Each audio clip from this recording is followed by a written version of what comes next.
Mais uma vez, bom dia para todo mundo. Isabela, eu acho que você pode começar dando os informes, por favor. Tudo bem, pessoal? Sejam muito bem-vindos na Semana da Biologia. Primeiramente, nós pedimos desculpa pela demora, pelo transtorno, nós tivemos alguns problemas, mas a palestra vai ocorrer normalmente aqui e o link vai ficar fixado no YouTube para vocês acessarem. Antes de começar a palestra, eu tenho alguns recados importantes para dar, rapidinho. Thalia, você pode ir passando.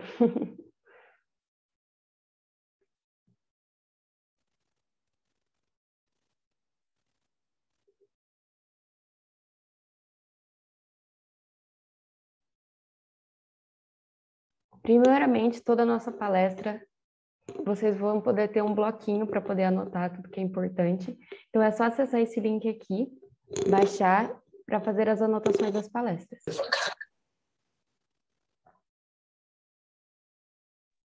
Também nós temos um grupo de WhatsApp, que ele estará aberto durante toda a semana, que vocês podem acessar e colocar todas as informações lá, tudo certinho. Então, tá aqui o grupinho. E mais importante, pessoal, a presença. Então, os formas de presença eles vão ser colocados no chat e vão permanecer abertos até 10 minutos depois do fim da palestra. É muito importante vocês ficarem atentos com os formas de presença, porque o certificado só será emitido se seu nome estiver na lista de presença. Além disso, se vocês tiverem algum problema ou querem dar alguma sugestão, nós temos a ouvidoria da Semana da Biologia, que vai ficar disponível para vocês também darem todas as sugestões. E também, gente, por favor, não esqueçam de seguir a gente nas redes sociais. Lá tem todas as informações, as atualizações da Semana da Bio. Qualquer novidade a gente vai estar postando por lá. Além disso, nós vamos ter sorteios. O primeiro sorteio vai acontecer hoje, nessa palestra. Depois da palestra, a gente vai dar mais informações. Então, fiquem atentos aos sorteios, pessoal. Bom, gente, sejam todos muito bem-vindos a essa 15ª Semana da Biologia da UFSCar Sorocaba. Nós da comissão estamos muito felizes de ter todos vocês aqui. E agora a gente vai dar início à palestra, então, tá bom?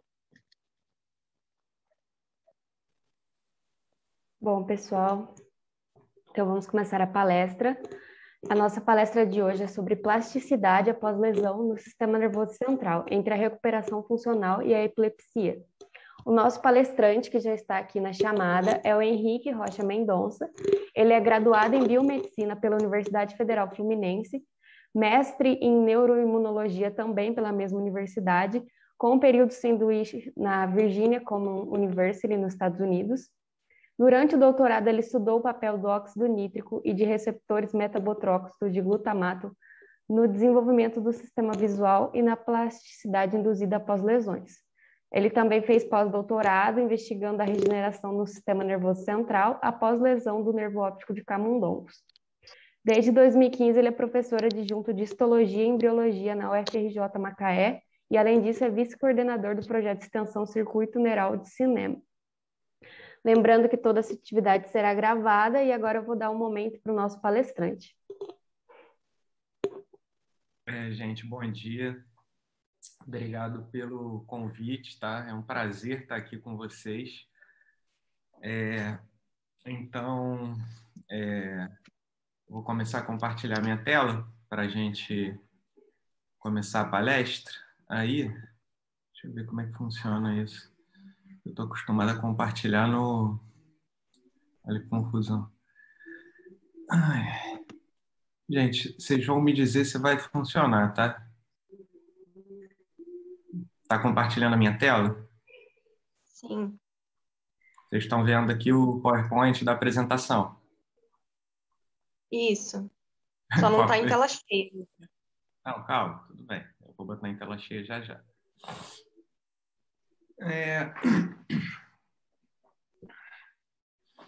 Então, vamos lá, gente. Então, gente, a palestra de hoje, ela vai... obrigado pela apresentação, tá? A palestra de hoje vai abordar pontos de neurociências que eu desenvolvi no meu pós-doutorado e depois como professor, tá? Então, é uma parte, eu vou trazer alguns dados, né? Alguns resultados que a gente conseguiu no laboratório, né? Que são a contribuição, né, que a gente está dando para a ciência, uma parte dela, e eu vou conceituar isso dentro da literatura, né, dentro do que a gente tem da literatura de plasticidade, regeneração do sistema nervoso central. Então, eu sou o professor Henrique Rocha Mendonça, sou professor da UFRJ Campus Macaé, trabalho no Laboratório Integrado de Morfologia no NUPEM, tá? Onde eu oriento alunos nesse programa de pós-graduação em Ciências Fisiológicas e também estou inserido no programa de pós-graduação em Medicina e Anatomia Patológica da Faculdade de Medicina da UFRJ Rio, onde eu oriento no Laboratório de Neurodegeneração e Reparo.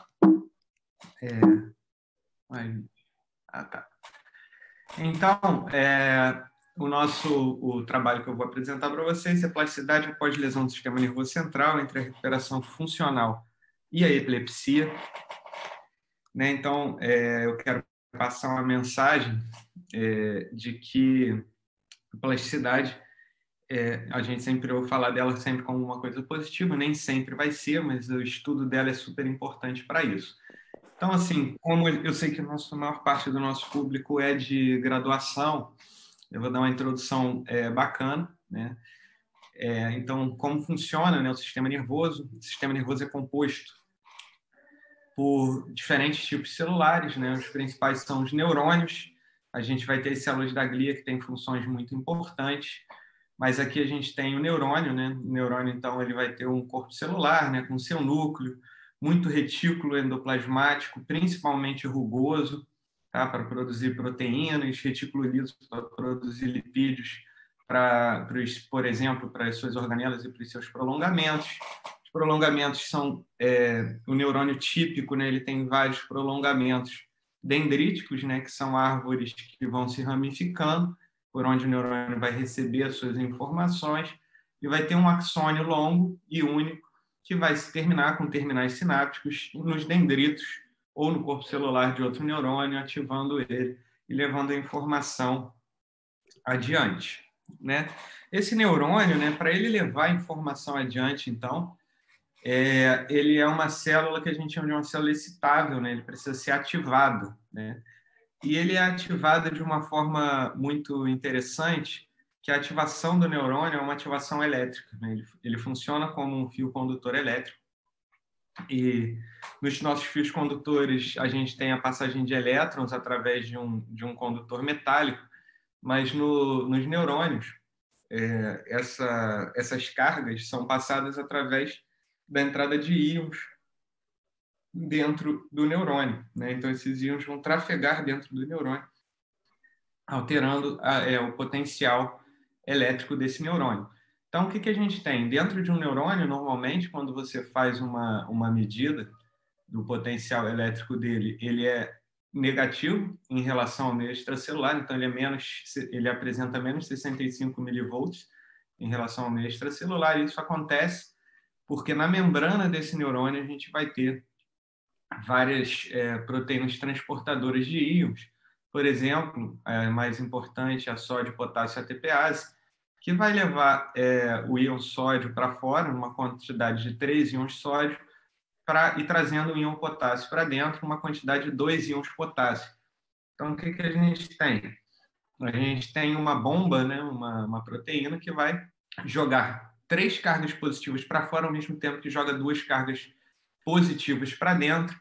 Isso cria uma diferença de potencial em que o lado extracelular vai estar mais positivo do que o lado intracelular. Além disso, isso cria gradientes de íons, né? O íon sódio vai estar mais concentrado extracelular e o potássio mais concentrado intracelular.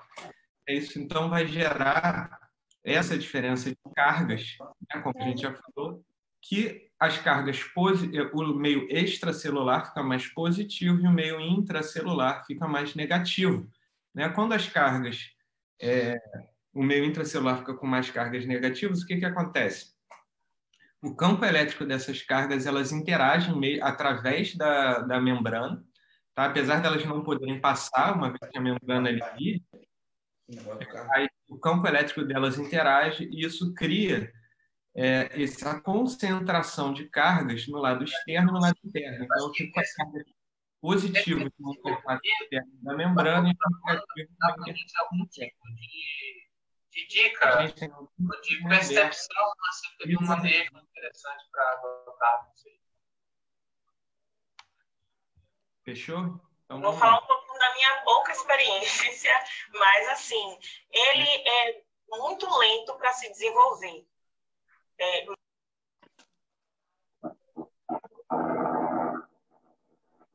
Gente, tem muitos microfones abertos. Alguém consegue resolver isso? Já foi? Vamos lá, então. Então, isso cria esse campo elétrico, né? Então, as cargas positivas ficam na interface externa da membrana e as negativas na interface interna. E quando a gente olha as concentrações desses íons, os principais íons que a gente vai ter nesse microambiente do sistema nervoso, a gente tem o potássio, que tem uma concentração maior interna do que externa, o sódio, que tem uma concentração maior externa do que interna, o cálcio que tem, e o cloreto, que tem concentrações maiores externas do que internas, né? E quando...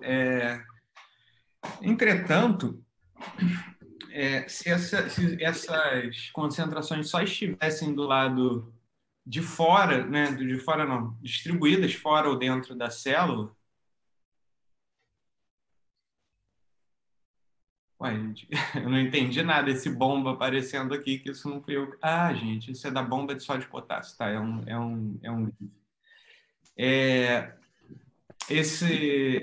Só os íons estarem concentrados do lado extracelular ou intracelular, isso ainda não cria um potencial elétrico, uma vez que, para isso, a membrana tem que ser permeável a esses íons. Então, aqui a gente tem a permeabilidade aos íons, e a gente pode perceber que o íon mais permeável à membrana é o potássio. Então, esse potássio que está do lado intracelular, ele vai fluir para fora da célula através de canais de vazamento. Quando ele flui através da membrana, ele cria o que a gente chama de um potencial de equilíbrio. Ou seja, toda vez que a membrana estiver a menos 80 milivolts, ela vai estar equilibrada para o potássio, ou seja, o potássio não vai nem ter tendência nem de entrar nem de sair. Toda vez que a membrana tiver 62 milivolts, a gente vai estar no equilíbrio do sódio, né? Não vai ter tendência nem de entrar nem de sair. Toda vez que tiver 123, que não acontece nunca, a membrana vai estar no equilíbrio do cálcio, não vai ter tendência de entrar nem de sair. E toda vez que tiver menos 65 milivolts, ela vai estar no equilíbrio do cloreto. Logo, ele não vai ter tendência nem de entrar nem de sair. Logo, se você observar, o potencial do cloreto, o potencial de equilíbrio do cloreto, é o potencial de equilíbrio da célula. Então, se você simplesmente abrir um canal de cloreto na célula, o cloreto não entra e nem sai. Tá? Então, isso é importante para vocês entenderem algumas questões de integração sináptica. Então, olha só, toda vez que abrir um canal de potássio, esse potássio vai sair da célula, né, para chegar a menos 80. Toda vez que abrir um canal de sódio, o sódio vai entrar na célula para chegar a mais 62. Toda vez que abrir um canal de cálcio, o cálcio vai entrar na célula. E toda vez que abrir um canal de cloreto, não acontece nada, mas o cloreto não entra e nem sai. Mas ele dificulta, por exemplo, a membrana de sair do potencial de repouso dela, que é o potencial de menos 65 milivolts. Tá? E aí, como é que o sistema nervoso então vai funcionar? Então, a gente tem neurônios interconectados, né? Então, aqui eu tenho um neurônio fazendo sinapse, né? Ativando um neurônio pós-sináptico aqui, então, fazendo uma sinapse do axônio com dendrito, ele vai causar uma entrada, né, de corrente iônica, provavelmente sódio, que é o íon que mais entra na célula. Se essa despolarização for grande o suficiente, no momento que ela passar por essa região verde, que chama segmento inicial do axônio, ele vai disparar um potencial de ação que vai ser conduzido ao longo do axônio, uma frequência tal que induza a ativação da célula pós-sináptica, que aqui no caso é um músculo, tá? Mas poderia ser outro neurônio, não me importa. Nesse terminal axonal, essa despolarização, ao chegar nesse terminal axonal, ela vai abrir canais de cálcio que são dependentes de voltagem, ou seja, quando chegar uma despolarização, esse canal de cálcio se abre, entra cálcio, que induz a fusão das vesículas do neurotransmissor na sinapse, e esses neurotransmissores, então, interagem com os seus receptores e vão fazer o quê? Despolarizar ou hiperpolarizar o neurônio. Essa é a resposta final dele. Se despolarizar, vai fazer ele ser mais positivo.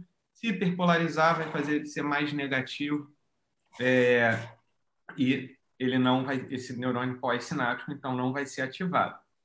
Então, como a gente vinha falando, a gente tem essas sinapses aqui nos dendritos ou no corpo celular, vão ativar esse neurônio, vai ter uma despolarização que, se for grande o suficiente, chega aqui na região do segmento inicial do axônio, que está representada aqui em amarelo, pelas proteínas que estão presentes nessa região, né?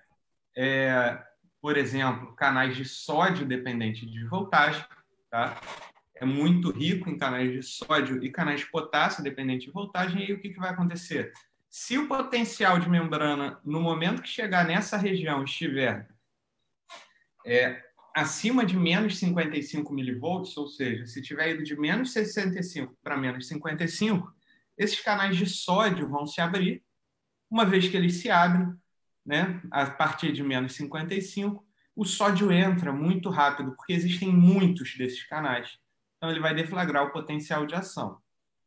Com algum retardo de alguns milissegundos, abre os canais de potássio dependentes de voltagem, fazendo com que o potássio vaze para fora da célula e ele repolarize. Então, isso é o potencial de ação, e é quando a gente diz que aquele neurônio disparou. Essa resposta vai ser levada até o final do axônio e vai induzir, então, aqui a liberação de neurotransmissores e a ativação do próximo neurônio. Esse é o desenho simples, mas ele, claro, que fica mais complicado, uma vez que a gente entende que é o seguinte: todo neurônio, ele, na verdade, ele vai integrar sinapses, ele vai receber várias sinapses para decidir se ele vai disparar ou não, tá? Então, esse neurônio aqui, ó, pré-sináptico, que estava no outro esquema, ele está despolarizando esse neurônio, pois ele é um neurônio excitatório, ele libera neurotransmissores que vão induzir a despolarização, e eu posso ter mais 2 neurônios excitatórios aqui, ó, 2 sinapses excitatórias, fazendo despolarizações adicionais. Isso vai induzir, então, uma despolarização, um potencial de ação no segmento inicial do axônio. E como eu tenho vários neurônios excitatórios aqui, o estímulo que vai chegar no segmento inicial do axônio vai ser maior, de forma que a frequência de potenciais de ação vai ser maior do que a frequência de 2 slides anteriores, quando tinha uma sinapse apenas, né? E isso vai fazer com que a célula pós-sináptica dispare também mais vezes, então vai graduar aquela força de ativação, tá? O oposto pode acontecer se eu tiver neurônios inibitórios, que são neurônios que, por exemplo, abrem canais de cloreto, que eu falei para vocês. Esses canais de cloreto tendem a manter esse neurônio a menos 65 milivolts, ou seja, no repouso. Então, esses neurônios vão impedir que essa despolarização aqui chegue no segmento inicial do axônio, de forma que ela não atinge o limiar e não induz o disparo de um potencial de ação. E aí a célula pós-sináptica fica silenciosa, tá? O nome disso é integração sináptica. Se tiver sinapses excitatórias... já saiu? Se eu tiver... Gente, eu estou ouvindo outros áudios. Se eu tiver mais sinapses excitatórias, a resposta no neurônio-alvo ou na célula-alvo vai ser maior. Se eu tiver sinapses inibitórias, ela vai ser menor. Mas isso ainda é um desenho simplificado, tá? Então, o que a gente pode ter? Essas sinapses excitatórias ou inibitórias, elas podem acontecer em cima de neurônios excitatórios ou inibitórios que estão modulando esse neurônio. Ou seja, isso é um circuito complexo. Nós temos 88 bilhões de neurônios no cérebro humano. Tá? E eles estão super interconectados, criando circuitos complexos. Então, por exemplo, aquele esquema que eu mostrei para vocês aqui, ó, que tinha 2 neurônios excitatórios aqui, 3 neurônios excitatórios nessa célula, eu posso continuar tendo os 3 neurônios excitatórios, mas se eu tiver neurônios inibitórios em cima deles, eu também não vou ter nenhum disparo.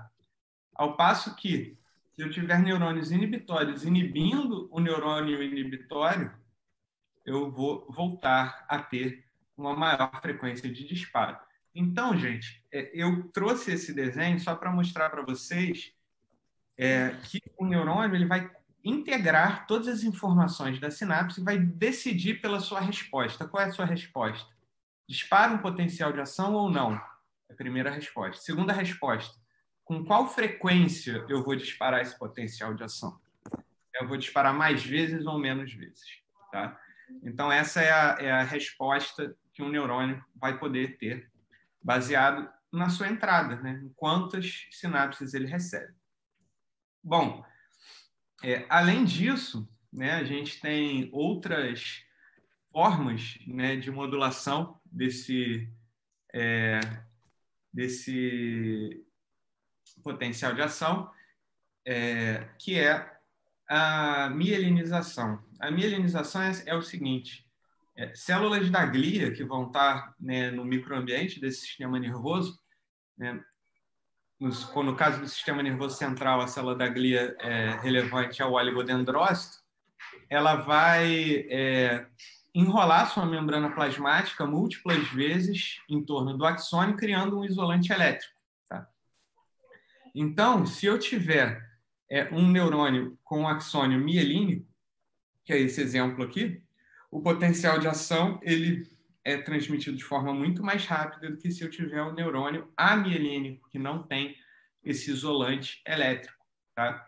Então, aqui a gente tem diferentes perfis de fibras nervosas. Uma fibra amielínica, que conduz a 0,5 a 2 metros por segundo, e fibras mielínicas mais finas, de 5 a 35 metros por segundo, até as fibras mielínicas mais espessas, de 80 a 120 metros por segundo. Então, isso vai gerar uma diferença na função do sistema nervoso, se aquela informação chega mais rápido ou mais devagar. Tá? Então, eu trouxe aqui uns esquemas só porque eu sei que é difícil entender isso. Então, aqui eu tenho a fibra amielínica, né, com a sua... uma vez que o neurônio disparou o potencial de ação, né, que ele foi despolarizado, né, e está disparando o potencial de ação, as cargas positivas, né, que são sódio, entraram dentro da célula e deixou uma carga líquida negativa para trás, tá? Do lado extracelular. Se o neurônio for amielínico, o campo elétrico desses íons positivos interagem com o campo elétrico negativo que está no meio extracelular. E essas cargas, essa interação de cargas faz com que os íons positivos trafeguem mais devagar dentro do axônio, porque eles estão sendo segurados pelos íons negativos que estão no meio extracelular, pelo campo elétrico deles. Ao passo que, se o neurônio for mielínico, a carga positiva que está dentro do axônio, ela não interage com o campo elétrico da carga negativa que ficou para trás, de forma que ele pode trafegar de forma mais rápida. Tá? Então, isso a gente tem esse desenho aqui, esse esquema aqui, numa microscopia eletrônica de transmissão, mostrando aqui uma fibra mielínica. Tá? Essa fibra mielínica aqui com as cargas positivas no seu meio interior, ou seja, ela foi despolarizada, e como você tem a bainha de mielina, o campo elétrico delas não interage com o campo elétrico das cargas que estão no meio extracelular. Ao passo que numa fibra amielínica, que a gente tem o axônio amielínico, as cargas positivas, que estariam na sua interface interna da membrana, interagem com o campo elétrico das cargas negativas que ficaram no meio extracelular e dificultam, então, a velocidade de tráfego desses íons dentro do axônio. Né? Isso não acontece só entre neurônios mielínicos ou amielínicos. Se você comparar diferentes neurônios mielínicos, né? Esse axônio mielínico aqui de maior calibre, ele tem uma bainha de mielina mais espessa que impede a interação dos campos elétricos, então aqui a carga vai trafegar mais rápido, e uma mielina mais fina ainda permite, apesar de ter uma maior separação de carga do que uma fibra amielínica, tá? Que seria esse exemplo aqui, ela ainda permite alguma interação de cargas, então ele vai trafegar mais devagar do que numa mielina mais espessa, tá? Então, gente, esses neurônios com esses axônios longos que vão conectar diferentes neurônios no cérebro humano, eles formam circuitos altamente complexos. Então, aqui é uma imagem, tá, de ressonância magnética, a gente chama isso daqui de tractografia, tá, que é a gente vê os diferentes tratos do cérebro humano. Então, eles estão coloridos em relação à orientação deles. Tá? Então, a gente pode ver que a gente tem um grande emaranhado embolado de tratos de axônios que vão trafegar de um lado para o outro do cérebro, da parte mais cranial para a parte mais caudal, da mais caudal para a cranial, do lado esquerdo para o lado direito, e por aí vai. Tá? E isso, esses axônios vão fazer isso por caminhos muito tortuosos, tá? E muito embaralhados, né, no meio do cérebro. Então, só como exemplo aqui, a gente tem a via auditiva, né, os neurônios do nervo coclear, eles se projetam até neurônios no bulbo, no tronco encefálico, né, no núcleo coclear, que se projetam para o livro inferior, ou então dão a volta, ou vão até o colículo inferior, tá? Do colículo inferior, isso pode acontecer tanto do mesmo lado da cabeça, ou eles podem virar, né, decussar e ir para o outro lado do cérebro, tá? Para o lado contralateral, vão fazer sinapse lá no mesencéfalo, no colículo inferior, que vai se projetar para o tálamo, para o núcleo geniculado medial, que vai se projetar para o córtex temporal, tá? Na região superior do córtex temporal, onde é o córtex auditivo. Então, assim, eu só quis mostrar isso para mostrar que os caminhos são muito específicos, né? E muito intrincados, tá? E isso vai levar a diferentes regiões do cérebro tendo diferentes funções, né? Por exemplo, já que a gente falou da via auditiva, aqui na região temporal superior, aqui a gente tem a via auditiva primária, um pouco mais abaixo a via auditiva secundária, né, a córtex auditivo secundário. E a gente tem, da mesma forma que a gente tem as projeções para a via auditiva, a gente vai ter projeções diferentes para a via motora, como, por exemplo, aqui para a articulação da fala, área motora secundária, área motora primária, área somatosensorial primária, a área de compreensão da fala, que é a área de Wernicke, a córtex visual primário, secundário, e por aí vai. Então, para cada uma dessas estruturas e para cada uma das outras que não estão representadas, a gente tem vias muito complexas com caminhos muito complexos para gerar isso, tá? E quando a gente olha cada uma dessas regiões, né, no microscópio, né, que é uma coloração que a gente chama de coloração de Golgi, né, que a gente vê todo o neurônio, né, com seus dendritos e axônio, a gente vê que em cada uma dessas regiões os neurônios fazem múltiplas conexões uns com os outros, eles contatam os outros múltiplas vezes. Então, aqui é o córtex cerebral, aqui é outra região chamada de hipocampo. Então, mostrando que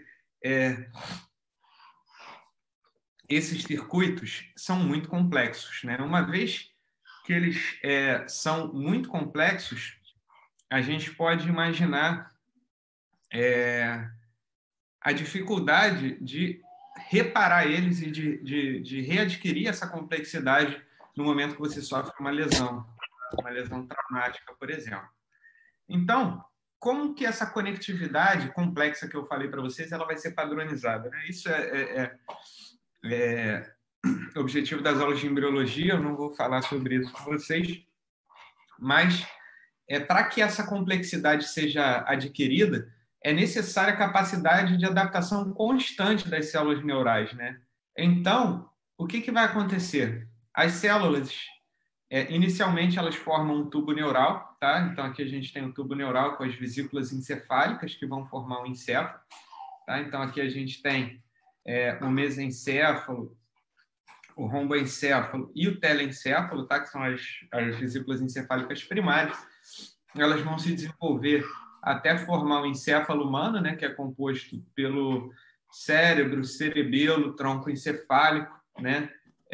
Nervo óptico, retina, tudo isso é sistema nervoso central, tá?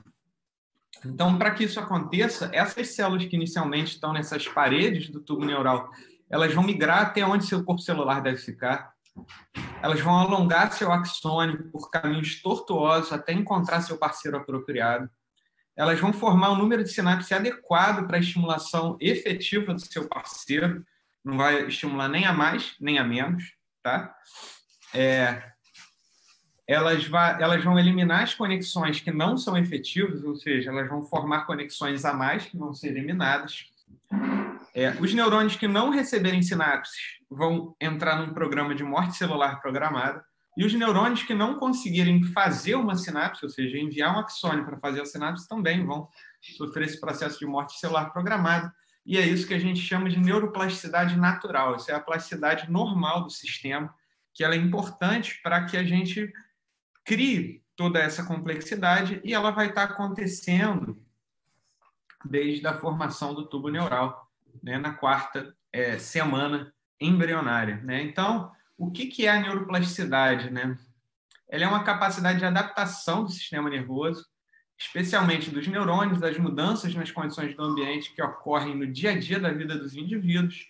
Essa frase ela está no livro 100 bilhões de neurônios, do professor Roberto Lente, da UFRJ, tá?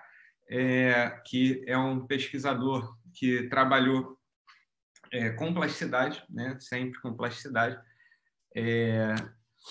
E eu adicionaria a essa frase a informação desde a formação do sistema nervoso a partir da quarta semana do desenvolvimento embrionário até a sua morte.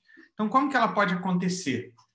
Essa neuroplasticidade ela pode acontecer pelo nascimento ou morte programada de neurônios, pelo remodelamento dos axônios, pelo remodelamento de dendritos, pela formação, eliminação ou modificação da força das sinapses, pela facilitação de disparo de um potencial de ação, pela modificação das atividades das células da glia.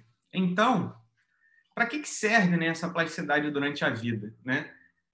Então, depois do desenvolvimento, a gente vai ter várias funções para a plasticidade. Uma delas é o aprendizado. Então, aqui a gente tem uma cena aqui de algum Star Wars, eu não sei exatamente qual que era esse, né? Aqui está o Yoda ensinando, treinando Luke Skywalker em usar a força para levitar objetos. E aí o Yoda falando, né? Leva um tempo, mas você está aprendendo, né? Esse aprendizado se dá pela alteração da força das sinapses, não sei o aprendizado de levitar objetos, mas qualquer outro tipo de aprendizado, desde andar de bicicleta até fazer uma equação de segundo grau. A neuroplasticidade é importante para o esquecimento, né? Por exemplo, esquecimento de informações irrelevantes, né? Como, por exemplo, aqui no filme de animação Divertidamente, quando a Riley ela esquece, né, o amigo imaginário dela, que é o Bing Bong, né? Então ele cai lá no poço do esquecimento. Acredito que vocês viram esse filme, se não viram, precisam ver também, né? É uma informação que vai ser irrelevante para ela quando ela for adolescente, adulta e tudo mais. Isso acontece através do enfraquecimento de sinapses, eliminação de sinapses ou inibição de sinapses que podem permanecer existentes, mas estarem inibidas e não mais se expressarem, né? Gente, está tudo certo? Deu algum problema aí na conexão? Alguém pode me responder? Porque eu ouvi um barulho. Eu acho que está tudo certo. Está tudo certo. Tudo certo? Então, tudo certo. Então, bom, porque eu ouvi um barulho, eu acho que é a minha conexão, às vezes, que pode cair, né? Isso pode acontecer também. Então, gente, devido a essa complexidade de conectividade do sistema nervoso que eu mostrei para vocês, né, esses caminhos tortuosos pelos quais os neurônios têm que crescer para atingir as áreas apropriadas e fazer sinapses com os alvos apropriados e tudo mais, os neurônios não são células que se renovam, né, nos mamíferos, né? Eles são células que, uma vez que o nosso sistema usou de toda esses processos para formar essa circuitaria complexa, ele é mantido durante toda a vida do animal. Então, eu posso dizer o seguinte: os meus neurônios têm 36 anos, a maioria deles, tá? Tem alguns que são mais novos, né? Porque algumas regiões, como o hipocampo e o bulbo olfatório, produzem novos neurônios ao longo da vida, mas são muito poucos, estão envolvidos em alguns comportamentos específicos, tá? E após as lesões do sistema nervoso central, então, se eles não são gerados, o que acontece? Os neurônios, então, eles não se regeneram espontaneamente e as funções dificilmente são recuperadas. Então, aqui a gente tem 2 filmes que mostram a degeneração do sistema nervoso central, né? Aqui é o Eu Antes de Você, que conta a história aqui desse cadeirante com a menina, né? Uma história de amor bonitinha que todo mundo já viu, mas eu não vou dar spoiler.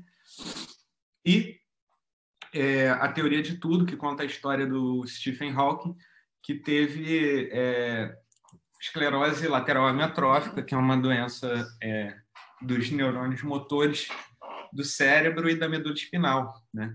E ele vai perdendo, então, os comportamentos motores, né? Então, assim, gente, se nem o Stephen Hawking, que foi o cientista mais brilhante da nossa era, conseguiu a regeneração, foi tratado, né, com uma técnica regenerativa adequada, é porque essas técnicas regenerativas ainda não são disponíveis para o sistema nervoso central, né? Então, o que fazer?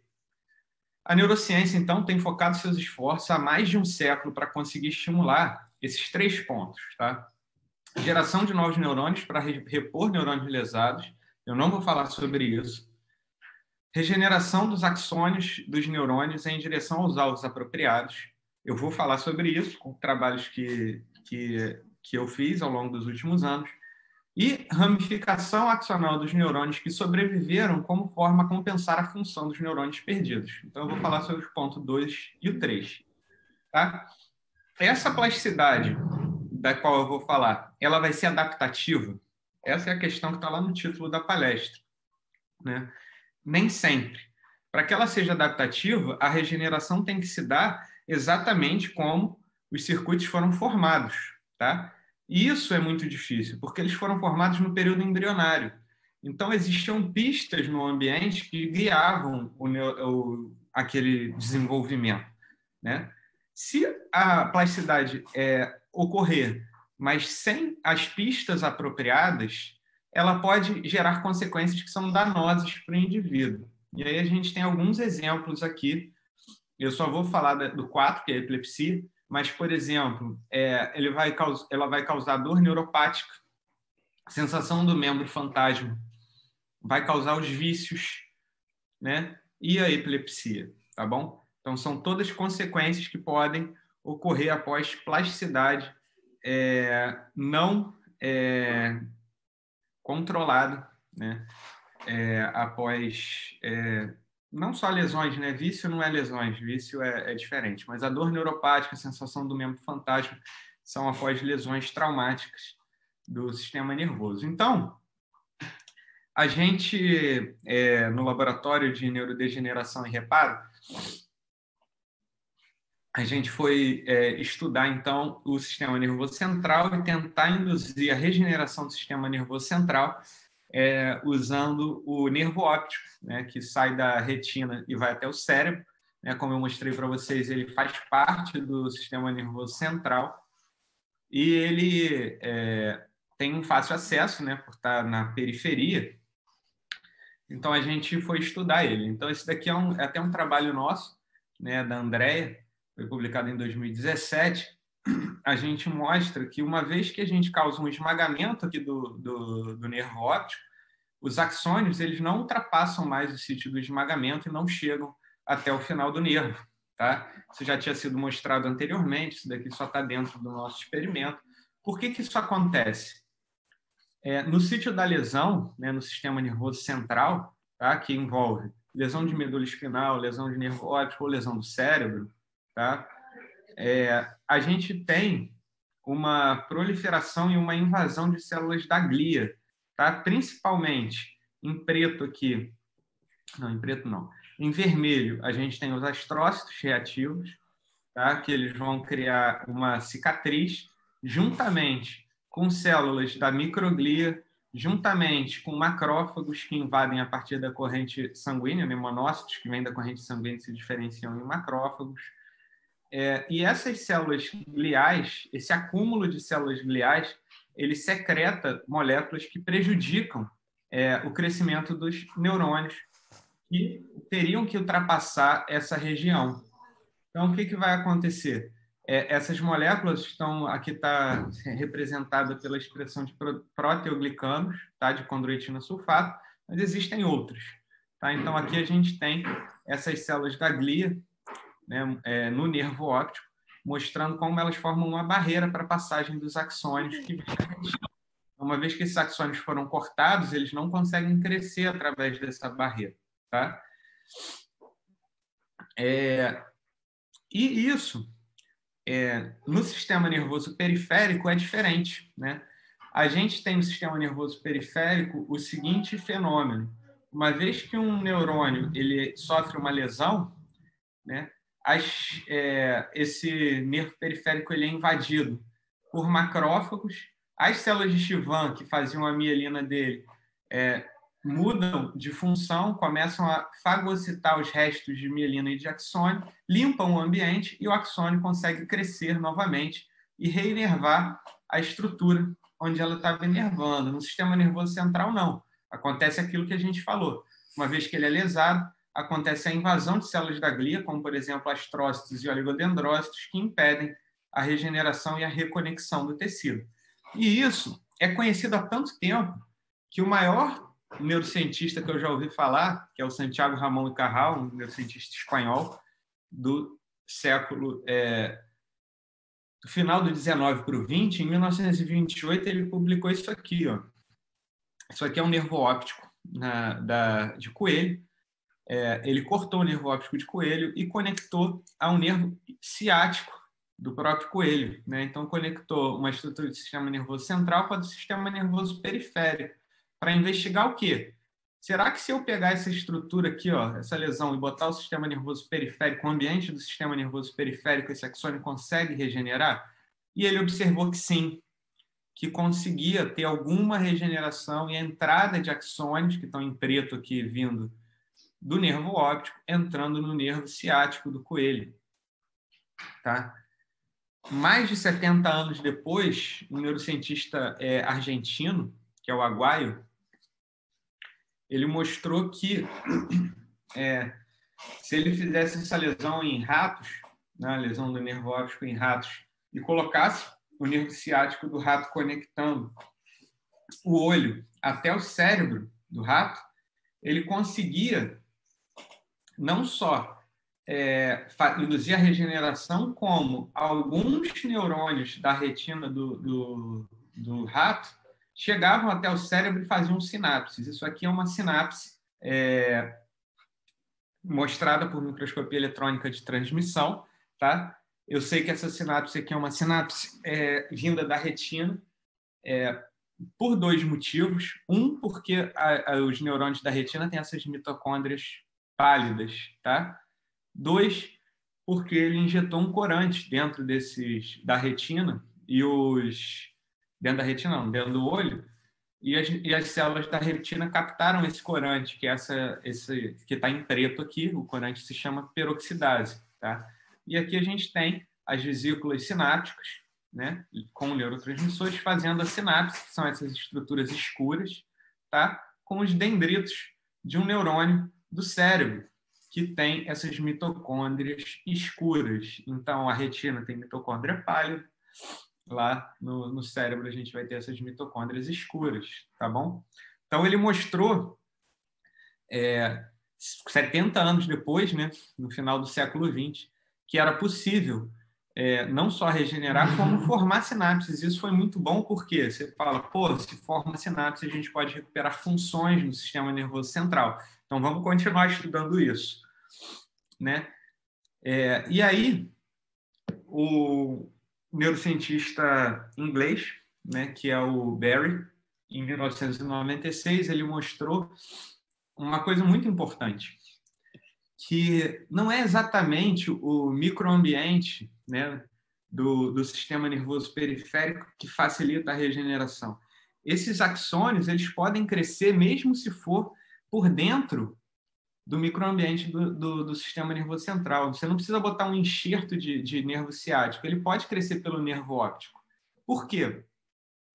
O que ele precisava, na verdade, era de fatores que o nervo periférico secreta, que induziam esse crescimento. Então, aqui a gente tem um exemplo do sítio do esmagamento. O neurônio da retina, ele não ultrapassa o sítio da lesão normalmente, mas se você enfiar dentro do globo ocular um pedaço de nervo periférico, esse nervo periférico libera fatores, moléculas, tá?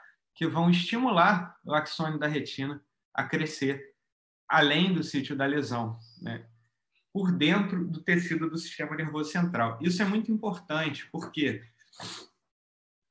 Porque não é funcional para a gente pensar, o cara teve uma lesão no cérebro, ele teve uma isquemia, né? um AVC, um derrame. Você não vai tirar o cérebro do cara e sair enfiando um pedaço de nervo. Ele tem que regenerar por dentro do sistema nervoso central, tá? E aí a gente mostrou isso daqui em 2012, foi um trabalho da Sheila, que esse nervo, não só o nervo periférico, né, inserido dentro do globo ocular, mas se a gente induzir uma inflamação na retina, isso daqui é uma retina, tá? Aqui a gente tem as células ganglionares da retina, que vão formar o nervo óptico, os axônios do nervo óptico que vão para o cérebro. Isso daqui é uma retina com as células ganglionares.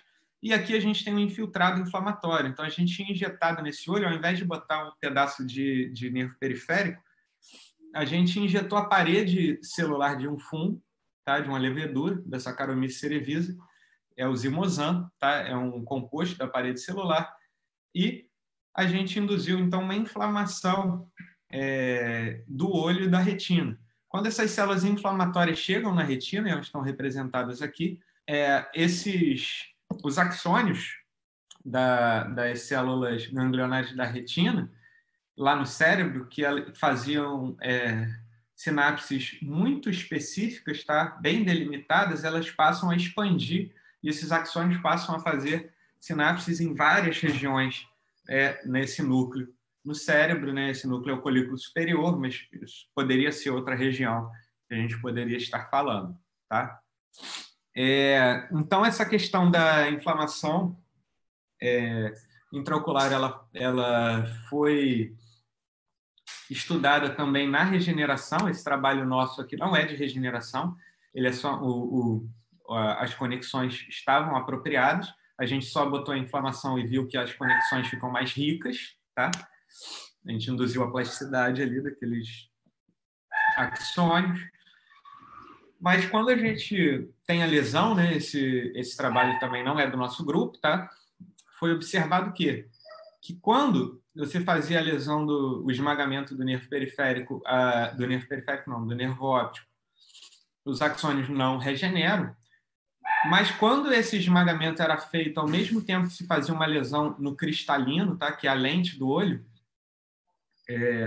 e causava, então, uma inflamação na retina, igual causou lá no nosso trabalho, os axônios passavam do sítio da lesão e regeneravam ao longo do nervo óptico.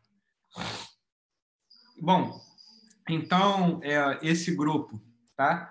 Que é um grupo do professor Larry Benowitz, né, dos Estados Unidos, ele identificou fatores que eram secretados pelas células inflamatórias, macrófagos e neutrófilos.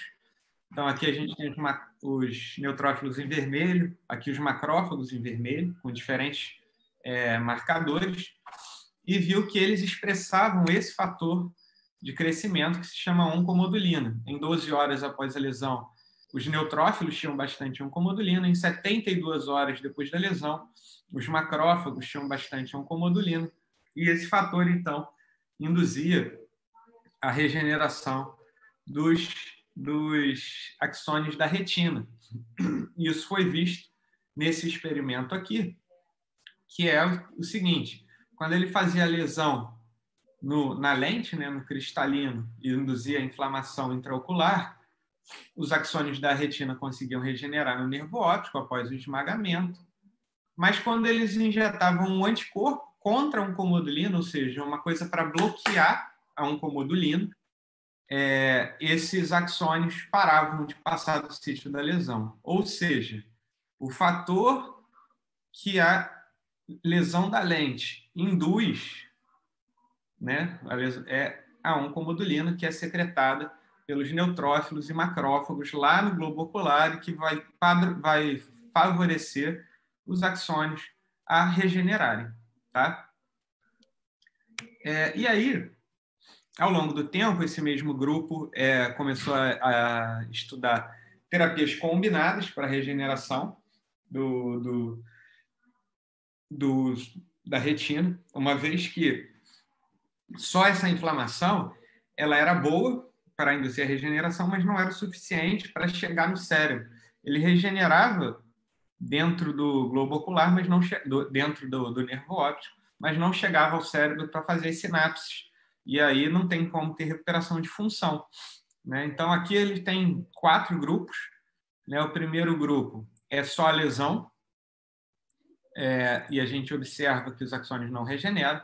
O segundo grupo é o com globo ocular inflamado, com o zimozan, tá? Que é parede de fungo, como a gente já falou, que aparece aqui os axônios passando do sítio da lesão. O terceiro grupo, eles fizeram a deleção de um gene, tá? Que produz uma proteína, que é o PTEN. O PTEN é uma proteína que dentro da célula ele freia a via de síntese proteica, tá? Então ele freia essa via da PI3 quinase e mTOR, que vai induzir a síntese proteica para o axônio crescer, tá? Então ele é um freio. Então eles deletaram a PTEN e viram que o axônio crescia ainda mais, e aí eles fizeram tudo junto. Deletaram a PTEN e fizeram a inflamação intraocular e viram, então, que o axônio crescia muito mais dentro do nervo óptico. Mas com 2 semanas depois da lesão, e os axônios que estavam crescendo ainda estavam aqui, ó, principalmente na metade do nervo óptico. Vários deles, alguns já tinham chegado aqui no final, mas a maioria ainda não tinha chegado. Então, a gente fez esse trabalho no laboratório, né? Esse é o trabalho da Camila, e meu também, né? Orientado pela professora Ana, no qual a gente deixou 12 semanas, né, essa regeneração acontecer, né, e a gente observou que com 12 semanas os axônios passavam do sítio da lesão, chegavam até o final do nervo óptico, tá? E quando a gente olhava para as estruturas do cérebro em que esses axônios têm que chegar, eles estavam lá presentes. Então, aqui é no hipotálamo, núcleo supraquiasmático, que controla o ciclo circadiano. Então, esses animais, é de se esperar que eles tenham um ciclo circadiano regulado, tá? Eles chegavam ao núcleo geniculado lateral, que leva a informação para o córtex visual, que leva à percepção, tá? Então, leva ao que a gente chama realmente de visão, que é a nossa percepção visual, que é a parte consciente. E ele se projetava também ao colículo superior, que está representado pelos reflexos oculares e reflexos da cabeça em direção aos objetos de interesse. Então, é esperado que eles tenham reflexos de acompanhar objetos pela reconexão com o colículo superior. É esperado que eles enxerguem, que eles entendam o ambiente, interpretem o ambiente, e é esperado que eles tenham o ciclo circadiano recuperados pelos 3 tipos de reinervação que ele faz, né, de chegar até os alvos. Né? E aí guardem essa informação que a gente vai chegar mais lá na frente. Existe um trabalho que mostra isso.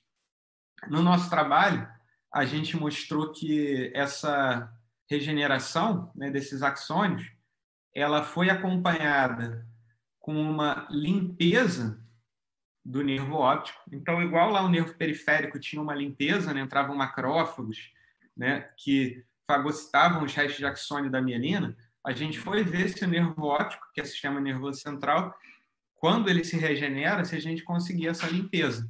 E aí a gente observa aqui que sim, aqui em verde está uma coloração para mielina. A gente vê aqui que quando não regenera, o nervo fica cheio de mielina. Quando regenera, essa mielina, grande parte é removida, tá? Isso pode ser observado na microscopia eletrônica, tá? Então, no grupo que não regenera, que é o F aqui, a gente tem vários ovoides de mielina, que são esses restos de mielina dentro de algumas células, tá? E aqui em G, a gente não tem essa quantidade de ovoides de mielina e a gente tem vários axônios regenerando, como já era de se esperar pela última figura. E quando a gente vai olhar, então, para os oligodendrócitos, que são as células que produzem a mielina, porque é importante que esses oligodendrócitos existem, né? Porque eles vão ter que remielinizar esses axônios que estão nascendo. A gente vê o quê? Que o grupo regenerado, apesar de ter menos mielina, menos barreira de mielina, ele tem mais oligodendrócitos. O número de oligodendrócitos, que está aqui em verde, ele está aumentado em relação ao grupo que não regenera, que está cheio de mielina, mas os oligodendrócitos morreram por conta da inflamação, provavelmente. E aí, se a gente tem menos mielina no grupo regenerado, a gente espera que isso aconteça por conta da nossa inflamação intraocular que a gente causou, né? Então, a gente observa que, igual no sistema nervoso periférico, o nosso grupo regenerado ele apresenta muito macrófago, está corado em vermelho aqui, e microglia, que está corado em vermelho na figura E. Então, esse macrófago e essa microglia está limpando o ambiente para que o axônio possa crescer, uma vez que dois corpos não ocupam o mesmo lugar no espaço, né, como já dizia a física, né? Então, ele precisa fagocitar o resto, as barreiras, para que o axônio possa crescer. Similarmente, né, eu já tinha mostrado para vocês, né, no slide anterior, no sistema nervoso central, a gente tem uma cicatriz glial, né, muito rica em astrócito. Então, a gente veio ver aqui a presença desses astrócitos, e esses astrócitos secretam proteoglicanos de condroitina sulfato, que inibem o crescimento, a regeneração dos axônios. E aí a gente observou o quê? Que o grupo com a lesão tem muito mais astrócito e condroitina sulfato do que o grupo com a lesão e o tratamento de regeneração. Então, o grupo com tratamento de regeneração tem um ambiente muito mais permissivo ao crescimento, né? E a mesma coisa acontece com essa outra classe de moléculas, que é a classe das semaforinas, que são moléculas secretadas que impedem o crescimento dos axônios. O grupo só com a lesão tem muito mais semaforina do que o grupo em regeneração, que tem menos semaforina, que está representado aqui na barra em azul. Bom, a gente fez a cultura de células para o receptor da semaforina, e a gente viu que esse receptor estava, né, nos neurônios da retina, mostrando então que eles seriam sensíveis à semaforina e não regenerariam por ele. Então, o que a gente observa? Qual é a nossa hipótese? Quando a gente faz apenas o esmagamento, o axônio ele pode até tentar crescer, mas quando ele chega no sítio da lesão, ele encontra em verde vários fragmentos de mielina e semaforina, e o que não está representado nesse esquema também é proteoglicanos de condroitina sulfato. Isso faz com que ele não cresça e volte. Muitas vezes isso acontece, tá? Ele volta no mesmo caminho. E quando a gente faz a nossa terapia regenerativa, esse axônio ele ultrapassa esse ambiente que tem menos moléculas inibitórias ao seu crescimento e ele vai inervar o cérebro, tá? Os lugares adequados dele no cérebro. Só que o que a gente, como eu falei para vocês lá no início, só a regeneração não vai ser suficiente para restaurar a função. É preciso mielinizar, né? Então, esse trabalho foi mostrado pelo Bay em 2006, é um grupo dos Estados Unidos. Ele mostrou que os axônios que estão em vermelho, tá? eles normalmente são mielinizados. A bainha de mielina está em verde, está em volta do axônio. Quando ele induz a regeneração por um protocolo diferente que o nosso, tá? Ele não induz a inflamação com zimozan, ele faz outro tipo de forma de regenerar, mas no mesmo sistema da retina, né, e nervo óptico. Ele consegue ver a regeneração, ou seja, os axônios, ele consegue ver os axônios chegando no alvo, tá? Lá no colículo superior, que é o alvo que eu falei para vocês que tem relação com os reflexos oculares e a movimentação da cabeça em direção ao objeto. Mas esses axônios, quando regeneram, eles não são mielinizados. Você pode observar que esse padrão do Chan, que é o grupo que não foi operado, ele não se repete, não tem a mielina em volta, fazendo aquele sanduíche no axônio. E aí, quando ele faz o teste comportamental dele, que é botar o camundongo em uma arena em que ficam passando barras preta e branca de um lado para o outro, né?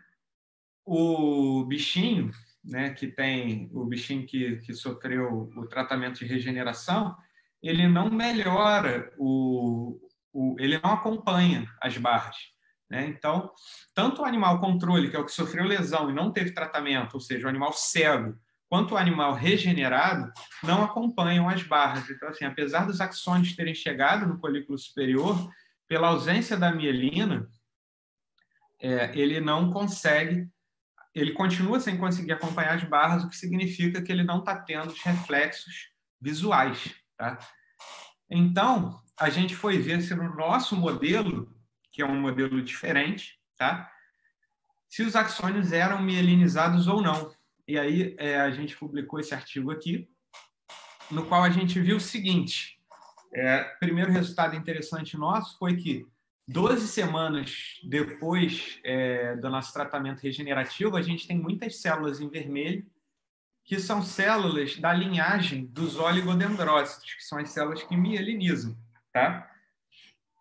Então, essa marcação em vermelho é para um fator de transcrição chamado SOX10, que mostra células que podem vir a mielinizar esse axônio. Então, é um sugestivo de que ele vai estar mielinizando.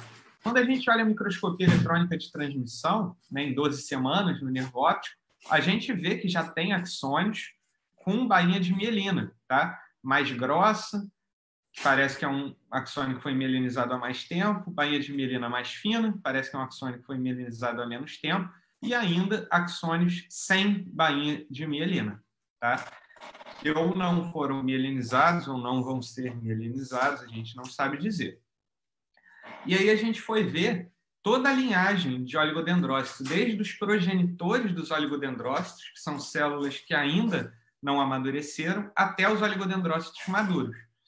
E aí a gente começa pelas células mais precoces, que são as células que marcam para 2B5, e a gente vê o quê? Que após a lesão, né, F, G e H, são 2, 6 e 12 semanas após a lesão, a gente vê que esses progenitores de oligodendrócito vão se acumulando, principalmente no grupo regenerado, que está na coluna de baixo. O grupo de cima é o grupo que não se regenera. Ele aumenta o número de progenitores de oligodendrócito, mas o que esses progenitores vão fazer no grupo sem regeneração, eu não sei, tá? Porque não tem axônio para ele mielinizar.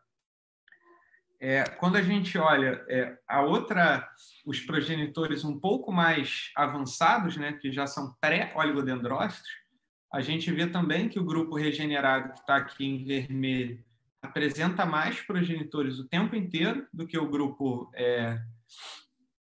que não regenera, tá? E aí, quando a gente olha a bainha de mielina em si, a gente vê aquilo que a gente já tinha visto no outro estudo, né? Que a quantidade de mielina ela vai caindo, tanto no grupo que não regenera, ele vai tendo uma limpeza da mielina para permitir a regeneração, quanto no grupo com tratamento regenerativo, no qual a limpeza da mielina é muito melhor.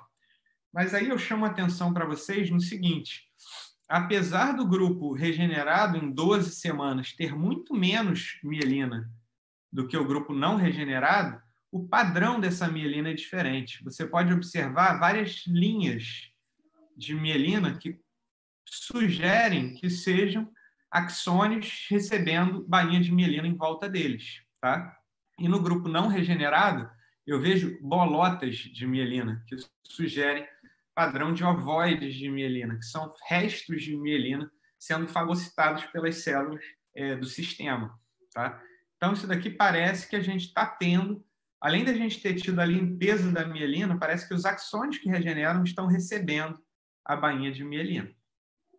E aí a gente vai olhar nessa última figura, né? Eu vou pular essa parte aqui do C ao F, mas o A e o B mostra os oligodendrócitos maduros, tá? Já são oligodendrócitos adultos no nervo regenerado, em verde. Então, a gente tem muito mais oligodendrócito adulto no nervo regenerado do que no não regenerado, né? Esses oligodendrócitos maduros, eles estão muito próximos aos axônios, tá? Então, aqui a gente tem um axônio em vermelho e o oligodendrócito em verde, mostrando a proximidade entre eles. E aqui embaixo a gente tem a mielina em verde, não só o oligodendrócito, né? O oligodendrócito eu usei um marcador, que é o CC1, para a mielina eu usei um marcador específico para a membrana desse oligodendrócito, e a gente consegue observar, então, essa mielina em verde justaposta ao axônio em vermelho, sugerindo fortemente que esses axônios que estão regenerando nesse sistema estão sendo mielinizados. Então, se eu tenho regeneração e mielinização, é de se esperar que a função seja recuperada. E aí o que a gente vê? Né? Aqui a gente tem uma história de sucesso, né? A Silmara de Lima, que esse trabalho também foi publicado pelo laboratório, em 2012, mostrou que esse modelo é capaz de induzir a regeneração. A recuperação funcional. Então, aqui a gente tem os testes funcionais de 3 diferentes classes. Então, aqui eu tenho o teste que a gente chama de visual cliff, o penhasco visual. Então, o camundongo ele tem que estar nessa caixa e ele tem que entender que tem um lado raso e um outro lado que é um penhasco, né? Então, é como se fosse uma caixa é uma caixa transparente, em que ele olha, de um lado é fundo, do outro lado não é fundo, né? Fundo não, né? É um penhasco, é como se ele estivesse num tampo de vidro sobre um penhasco. O camundongo, assim como nós, ia preferir ficar no lado seguro, que é o lado em que, se o vidro quebrar, ele está em cima do chão. Então, ele tem que enxergar o ambiente e interpretar o ambiente. Logo, para que ele faça isso, ele precisa das conexões da retina com o núcleo geniculado lateral do tálamo, né, que eu já mostrei para vocês anteriormente, que tinha regeneração até lá. E aí, quando a gente faz o teste, a gente observa o quê? Que o grupo em azul, que é o grupo regenerado, fica muito mais tempo no lado seguro do que o grupo 2, que é o vermelho, que é o grupo cego, né? Então, mostrando que esse animal consegue olhar o ambiente, interpretar o ambiente e saber qual lado é mais seguro. O teste em D é o teste optomotor, tá? A resposta optomotora, que é o teste que eu mostrei do outro grupo lá, que fica passando as barras quadriculadas, né? As barras, as linhas verticais pretas e brancas, e o animal tem que acompanhar com a cabeça. Para que ele acompanhe o movimento das barras com a cabeça, ele tem que ter as conexões até o colículo superior reformadas, né? Regeneradas. E a gente observa que o grupo regenerado recupera parcialmente essa função, né, de acompanhar as barras, né? Não chega até o nível normal, mas ele é diferente, totalmente diferente do grupo cego, que está em vermelho aqui. E em G, a gente tem um outro experimento, que é muito legal, que é o seguinte: você bota o camundongo é um bicho que ele tem uma maior atividade à noite, né? Ele dorme de dia e tem atividade à noite. Então, você bota uma rodinha na caixa dele e vê que horas que ele corre, né? O camundongo deve correr mais à noite do que de dia. Então, o animal normal, ele corre mais entre 7 p.m. e 7 a.m. Você pode observar que o padrão onde ele tem os picos maiores são entre os 7 p.m. e 7 a.m., né? 7 da noite e 7 da manhã, que é quando está escuro. Quando você cega os animais, né? Então aqui é a média, né? Vamos olhar só para esse quadrado da direita, ele corre mais, o camundongo normal, nas faixas azuis.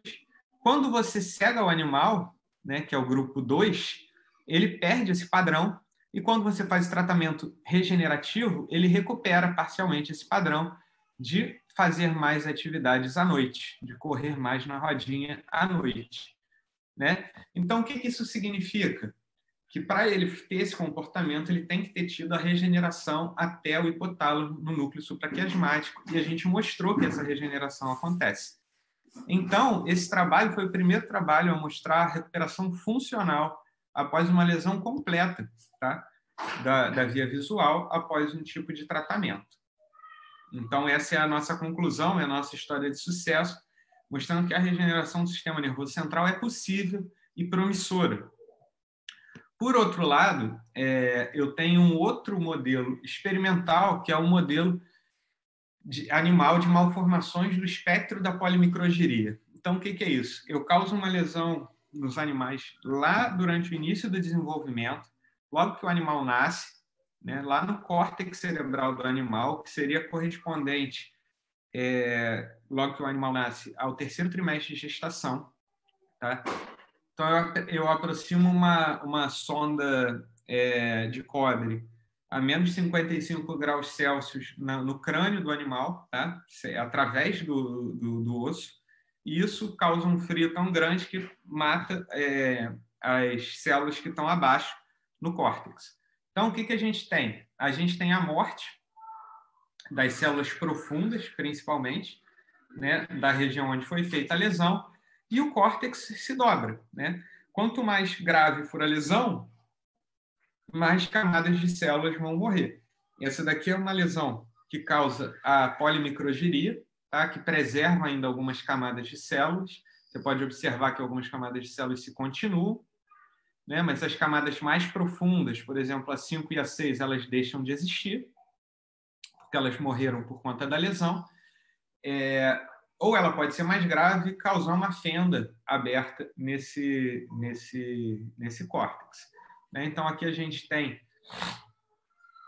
um córtex normal, né, com todas as camadas de células. A microgiria normal, que eu mostrei lá daquela histologia. Uma outra microgiria que eu não vou entrar em detalhes, que não preserva a curvinha das camadas, mas ainda é caracterizada como microgiria por ter esse sulco. E a forma mais grave do espectro da polimicrogiria, que é a esquisencefalia, ou fenda cortical, onde a perda de células é tão grande que as margens não se juntam formando um sulco, elas continuam separadas. E ela pode ser fechada ou pode ser aberta, conectando a parte de fora do cérebro com os ventrículos cerebrais. Tá? Então, esse é o tipo de lesão que a gente vai causar agora, ao invés de uma outra lesão do sistema nervoso central. Bom, quando você faz essa lesão de córtex, né, formando malformações do espectro da polimicrogiria, as células que estavam aqui na região que foi lesada, elas recebiam várias sinapses, tá? Que vinham de outras regiões, por exemplo, do corpo caloso, que é um trato que conecta os dois lados do cérebro. Quando acontece essa lesão, as sinapses que iam para essas células, elas se desviam, né? Elas sofrem plasticidade, né? Uma vez que elas não encontram mais seus parceiros, elas se desviam para procurar parceiros ao lado. Tá? Isso pode fazer duas coisas. Suprir a ausência desse tecido, fazendo com que essa região do cérebro pegue as funções, tá? E resolva as funções, mas isso pode fazer uma segunda coisa, que é o quê? Criar uma região com muitas sinapses que pode ser muito excitável, e essa região muito excitável pode causar epilepsia, né? Então, isso foi mostrado aqui em outro modelo também, né? As projeções não só do corpo caloso fazem essa hiperinervação da região ao lado, como também os neurônios do tálamo, né, que trariam informações sensoriais. Se tiver uma microgiria em uma região central aqui, a região do tálamo que se projetar para ela se desvia e cria colunas hiperexcitáveis ao lado, que podem, como eu já falei, tanto recuperar a função quanto criar uma área hiperinervada, tá? E é isso que foi observado, né? Então, a Kimberly Jacobs, que foi minha supervisora lá na Virgínia, ela fez esses estudos, mostrou que do lado das malformações do espectro da polimicrogiria, a gente tem uma ativação reverberante, ou seja, uma vez que o neurônio é estimulado, ele continua disparando várias vezes, que é típico da epilepsia, né? Essa atividade reverberante, ela começa a aparecer. Você faz a lesão no dia do nascimento, mas ela não aparece até o 12º dia de vida, ou seja, não é a lesão em si, é a reorganização do tecido que faz aparecer a atividade reverberante, e ela aparece do 12º dia de vida até o final da vida, até quando foi estudado, né? Sempre que foi estudado, ela esteve presente, né? A Kimberly, estudando as sinapses, ela observou que o animal com espectro da polimicrogiria foi apresentando mais sinapses, mesmo antes do animal apresentar aquela atividade reverberante, então foi apresentando mais eventos sinápticos, tá? A gente não sabe se esses eventos sinápticos eram por conta de um maior número de sinapses ou uma maior frequência de disparo de cada neurônio, né? E então a gente viu esse aumento de frequências sinápticas, tá? que acontece. Então, o que a gente foi fazer a partir disso? A gente teve 2 objetivos. Tá, beleza, tem um aumento de frequência sináptica que gera uma atividade elétrica lá que parece epilepsia. Então, a gente quis investigar o papel da plasticidade sináptica no aumento da excitabilidade cortical, ou seja, a gente foi verificar o número de sinapses, tá? Excitatório e inibitório, né? Para a gente ver se era só um aumento da frequência das sinapses ou se era um aumento do número de sinapses.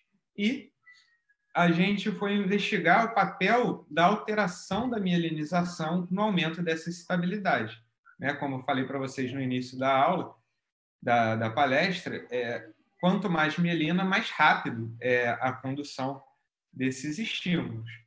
E aí a gente fez o quê? A gente induziu as lesões, que estão representadas aqui pelas setas, do espectro da polimicrogiria. Então, aqui é uma lesão mais sutil e aqui é uma lesão de esquizoencefalia. Aqui na histologia por HE a gente pode ver esse é o córtex cerebral normal de um camundongo, tá? Quando a gente causa a malformação mais suave, a gente tem esse perfil em que as fendas se encostam, e quando a gente causa a esquizoencefalia, a gente tem esse perfil onde as bordas não se encostam. Tá? Então, é isso aqui que a gente tem. A microgiria e a esquizoencefalia. A gente corou, então, os neurônios com a coloração de Golgi, que eu mostrei para vocês no início da aula, que mostra todos os prolongamentos. Para quê? Para ver se os neurônios estavam mais ramificados. Quanto mais ramificado tiver o neurônio, provavelmente ele recebe mais sinapses. E a gente pôde observar o quê? Que tanto o animal com microgiria quanto esquizoencefalia, eles apresentavam uma ramificação maior do que os neurônios do animal sem a malformação, tá? Então, tanto em diferentes camadas do córtex cerebral, tá? Esse daqui é a camada 4, camada 5, tá? Que tem funções diferentes, não deu tempo de falar para vocês das funções, né? Então, aqui em branco está a reconstrução dos neurônios que a gente analisou, tá? Em preto e branco. Então, a arborização dendrítica a gente pode observar que ela ficou mais complexa, tá? Tanto desses neurônios que são os estrelados, quanto desses que são os piramidais, comparados com o controle. E, por fim, analisando esse dendrito aqui, que é o dendrito que vai para cima, que a gente chama de dendrito apical, a gente foi analisar as protrusões, que correspondem aos sítios pós-sinápticos, da type sinapses excitatórias. E a gente pôde ver que o animal com esquizoencefalia apresenta uma maior quantidade de espinhos, né, de protrusões, que é esse daqui, tá? Comparado ao controle. O animal com microgiria não foi significativo quando a gente jogou na estatística, apesar de parecer maior também. E aí a gente fez a microscopia eletrônica para procurar as sinapses, tá? Tanto excitatórias quanto inibitórias. E a gente pode observar o seguinte, né? Então aqui a gente tem os terminais pré-sinápticos, as vesículas de neurotransmissores, e as sinapses, marcadas aqui com essas cabeças de seta, né? Então a gente tem na cabeça de seta preta, são sinapses inibitórias, eu não vou falar para vocês qual é o critério, mas é pela morfologia. A cabeça de seta branca, sinapses excitatórias, e a gente pôde observar o quê? Tanto os grupos com malformação do espectro da polimicrogiria tiveram um aumento do número de sinapses, independente se são excitatórias ou inibitórias, em relação ao controle, ou seja, estão polinervados. O grupo esquizoencefalia teve um aumento muito grande do número de sinapses excitatórias e, de forma muito interessante, o grupo microgiria teve uma diminuição do número de sinapses inibitórias. Ou seja, se você lembrar lá no início da aula, quando eu falei da integração sináptica, se eu tiver mais sinapses excitatórias que inibitórias, é um indicativo de que eu estou tendo... eu vou estar facilitando a excitabilidade daquela região, tá? Não é uma prova, mas é um indicativo de que eu vou estar facilitando a excitabilidade daquela região. Então, no espectro da polimicrogiria, eu tenho tanto mais sinapses excitatórias quanto menos sinapses inibitórias, tá? Daí a gente foi... Então, a gente tem esse desequilíbrio da sinapse favorecendo a excitação e a gente foi ver, então, a mielinização. Então, no modelo aqui de esquizoencefalia, que só foi estudada a esquizoencefalia, a gente viu que a gente tem mais mielina, né? Proteína básica de mielina no grupo esquizoencefalia em relação ao controle. Eu vou ignorar os outros agora, tá?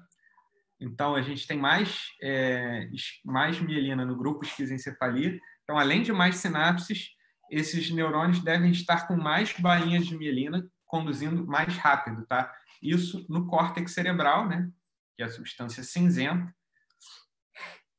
Isso acontece também na substância branca, apesar de não ter dado significativo. E também acontece no corpo caloso, que é a região que leva de um lado do cérebro para o outro. Então, leva os axônios de um lado do cérebro para o outro. Sugerindo, então, que a gente tem mais sinapses e as conexões entre as diferentes regiões do cérebro distantes, elas estão mais rápidas, tá?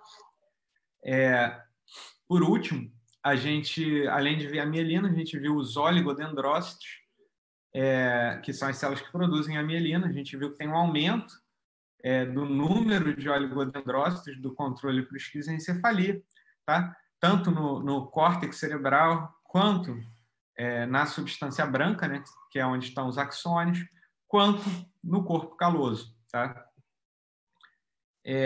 Então, a gente deve ter tanto mais sinapses ao lado da lesão, quanto mais mielina dos axônios que saem dessa região. Então, a gente fez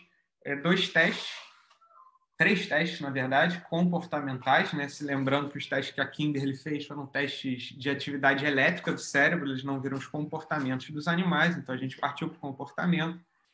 A gente viu que o grupo, quando a gente induzia febre nos animais, a gente sabe que a febre pode causar convulsões, né? Febre alta, principalmente na infância.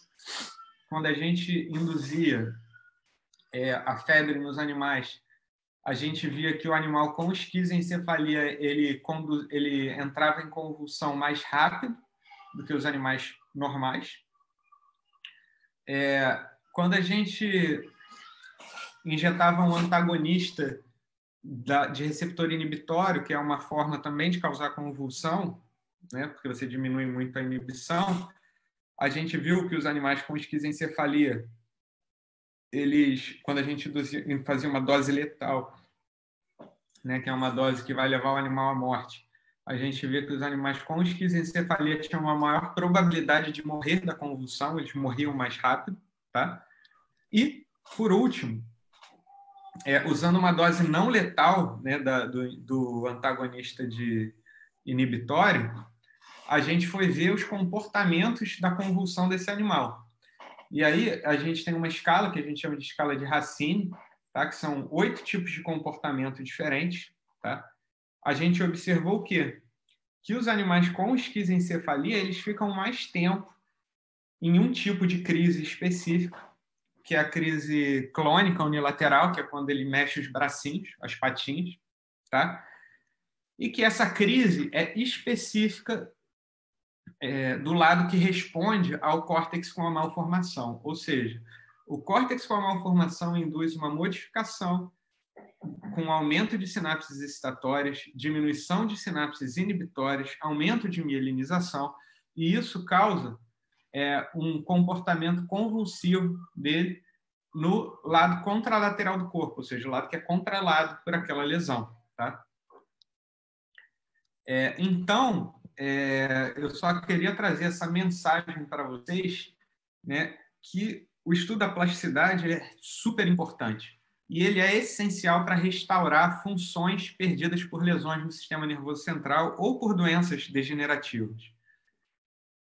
Mas ele também é importante para evitar os possíveis efeitos negativos que a plasticidade pode trazer, que um dos exemplos é a epilepsia, que eu mostrei para vocês, mas também tem a dor neuropática, a sensação do membro fantasma, tem os vícios, tem a esquizofrenia e por aí vai.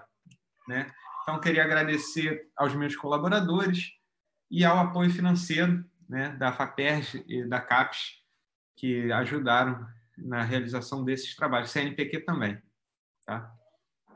Gente, obrigado. E eu não estou achando vocês.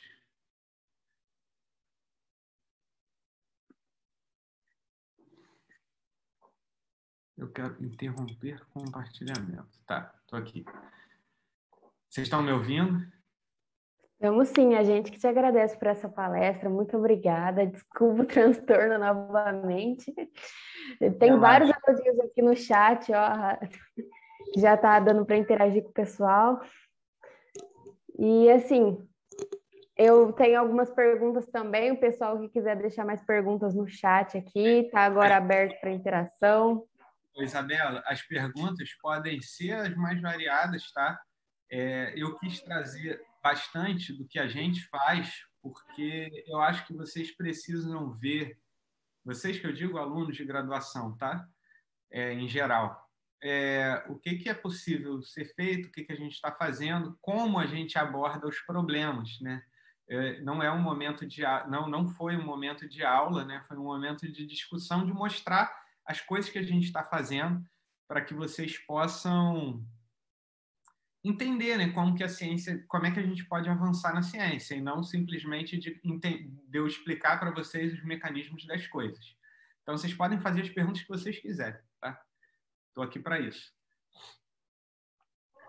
Certinho, pessoal. Então, quem quiser também já está aberto para perguntas, fiquem à vontade. A primeira pergunta que eu vou fazer aqui é da Rebeca. Ela falou: olá, gostei muito da palestra, uma dúvida. As atividades relacionadas à epilepsia que você comentou, vocês analisaram se estava relacionado a algum tipo de epilepsia específico ou só analisaram que havia atividades relacionadas à epilepsia no geral? Eu acho que você já respondeu um pouco sobre isso, mas talvez especificar, não sei. Não, então, excelente a pergunta, tá?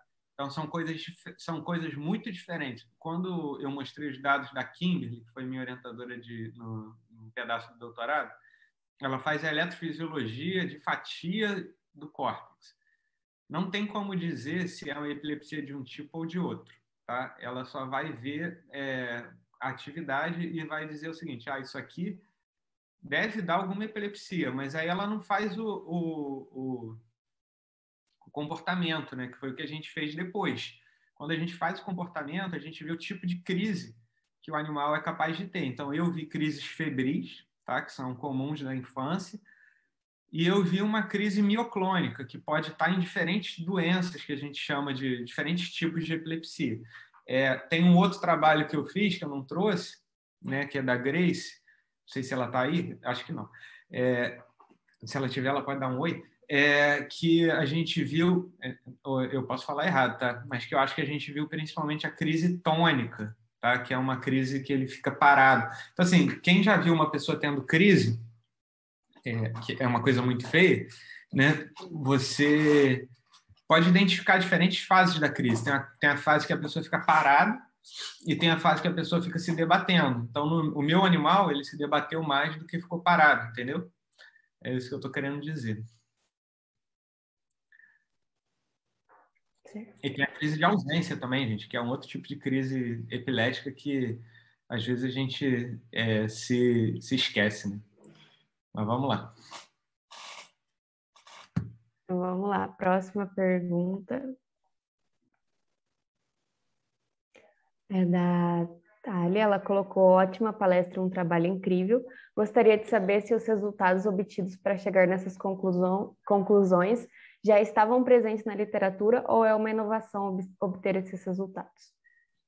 Então, os resultados são novos. Quem que perguntou? Chama a Thalia.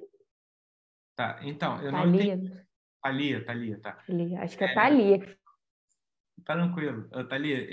Os resultados são novos, né? Eles reproduzem parte de resultados que existem e eles trazem coisas novas. A maioria das vezes vai ser assim, né? Porque, por exemplo, nos resultados de regeneração, eu já sabia que aquele mecanismo que eu usei, eu já sabia, a gente tinha nossas dúvidas, que o esquema de estimulação que a gente usou ia dar regeneração até o final. Por quê? Porque a Silmara já tinha visto isso. Ela já tinha visto a regeneração até os alvos. Mas um grupo dos Estados Unidos, foi o Park, que era o primeiro autor, ele mostrou que não chegava. Ele fez a mesma coisa que ela e mostrou que não chegava. Aí a gente fez depois para tirar a prova, se chegava ou não chegava. Aí a gente chegou de novo, aí a gente discutiu isso no artigo. Então, a ciência é isso, gente. Vocês estão vendo, né? Vocês estão vendo, a gente está vendo em tempo real, né? Vários artigos de Covid, um que mostra que o medicamento tal é eficaz, aí o outro mostra que não. Então, assim, a ciência é esse debate. Às vezes você publica uma coisa, outra pessoa te desmente, você tem que ir lá procurar, ver se é real, se não é. Então, essa é a brincadeira, né? E aí a gente mostrou coisas novas, lógico, né? A gente não foi só isso, a gente não foi só confirmar. A gente foi mostrar se o ambiente ficava mais fácil de regenerar, se ia ter mielinização, esse tipo de coisa, né? Por exemplo. E na parte de epilepsia, a principal contribuição do nosso grupo, na minha opinião, é o modelo mais grave, que a gente faz uma malformação do espectro da polimicrogiria, né? É a malformação cortical mais comum, tá? que existe. É difícil diagnosticar, porque às vezes ela é muito sutil, então você não vai saber que tem, você vai viver normalmente, e às vezes um dia vai ter uma crise, daí vai fazer uma ressonância, vai ver alguma coisa. E se não fizer ressonância magnética, você não vai diagnosticar, porque a tomografia só diagnostica alguns casos, só os mais graves. Então, assim, esse caso mais grave, não existia nenhum modelo animal que estudasse ele. Então, a gente ainda não publicou esse artigo, a gente está terminando de escrever, então vocês estão vendo em primeira mão, mas ele vai sair já, se Deus quiser, e vai ser o primeiro trabalho em modelo animal disso. Então, a gente tem estudos em humano, que é o quê? Pegar relato de caso e etc. Só que você não consegue estudar mecanismo em humano, né? Para você estudar os mecanismos, você tem que ter um modelo animal que você possa pegar o cérebro depois, fazer uma histologia, injetar uma droga experimental e etc., e ver o que vai acontecer. Pode passar para a próxima. A próxima é da Melissa. Como essas lesões surgiram nas cobaias? Foi feita uma seleção até nascer um camundongo com elas? Ótima palestra. Não, então. são dois tipos de trabalho. Eu acho que ela está falando da malformação. Mas, assim, eu vou falar dos dois logo. A lesão de nervo óptico, a gente fez o esmagamento com uma pinça, tá? Então, a gente abriu por trás, né? O camundongo, ele tem o olho lateralizado, ele não tem o olho frontalizado. Então, como ele tem o olho lateralizado, se a gente fizer uma incisão aqui por trás, lógico, animal anestesiado, etc., você vai com uma pinça e esmaga o nervo óptico. O nervo óptico não dói, tá? Ele não tem receptores de dor. Mas lógico que o tecido em volta do olho sente dor, sim. E o animal de malformação, a principal causa dessa malformação é a infecção por citomegalovírus. Toda gestante, se alguém é mãe aí, já fez o exame de sorologia para citomegalovírus, e quando dá positivo, o médico comemora. Fala assim, pô, graças a Deus, já tem citomegalo. O que significa? Já tem anticorpo. As suas chances de ter citomegalovírus durante a gestação são baixas, entendeu? Então, a principal causa desse tipo de malformação é uma infecção primária por citomegalovírus. Tem, assim, de 20% a 10% da população não tem citomegalo, entendeu? O resto, todo mundo tem, e ele fica lá no organismo. Ele é da família do herpes, então ele fica latente. Então, tem uma segunda causa de risco, que é quando você está gestante, e por algum motivo a sua imunidade baixa demais, por estresse ou outra coisa, e aí você reativa o seu citomegalo, que está lá controlado. Então, tanto a infecção primária ela é mais perigosa, quanto a reativação do vírus, que está presente em quase todo mundo, ela também traz um risco. Mas a gente não fez isso, eu não tinha condições de biossegurança para trabalhar com esse vírus, então a gente só fez a consequência do que esse vírus causa, né? A gente causou uma lesão no cérebro por temperatura. O vírus não causa lesão por temperatura, mas ele causa uma lesão nos vasos, e aí os vasos contraem, e foi isso que a gente fez. Por temperatura, a gente fez os vasos contrair. Bom, e a próxima pergunta é da Maria Clara. Ela colocou: olá, professor, obrigada pela excelente palestra. Fiquei com uma dúvida esses experimentos realizados com camundongos e coelhos. No caso, a respeito da indução das inflamações para a formação de sinapses. Já começaram a ser realizados em humanos? Então, excelente pergunta. Por quê? Porque inflamar o olho não é bom, né? Assim, se você pensar numa pessoa, você não vai inflamar o olho para regenerar. Então, o que aconteceu? Esses achados de inflamação foram por acaso. O cristalino do camundongo é muito grande, tá? Então, quando a gente injetava, a gente faz injeção intraocular, isso se faz em humanos também, tá? Em determinadas doenças. Só que o cristalino do humano, ele é pequenininho na frente do olho. Do camundongo, ele ocupa quase que o globo ocular inteiro. Quando você faz a injeção, sem querer, às vezes você lesiona o cristalino. E aí, provavelmente, foi assim, eu acredito que foi assim que esse grupo dos Estados Unidos começou a ver a regeneração. Tá? Porque a gente viu assim em 2012 no laboratório. Foi sem querer que a gente viu que aumentava a plasticidade A gente estava tentando fazer outro experimento e a gente viu sem querer, porque a gente fez lesões no cristalino sem querer. Só que o que acontece? A lesão do cristalino não vai fazer o bicho enxergar. Por quê? Porque o animal vai ficar com catarata. O cristalino vai ficar opaco e ele não vai enxergar.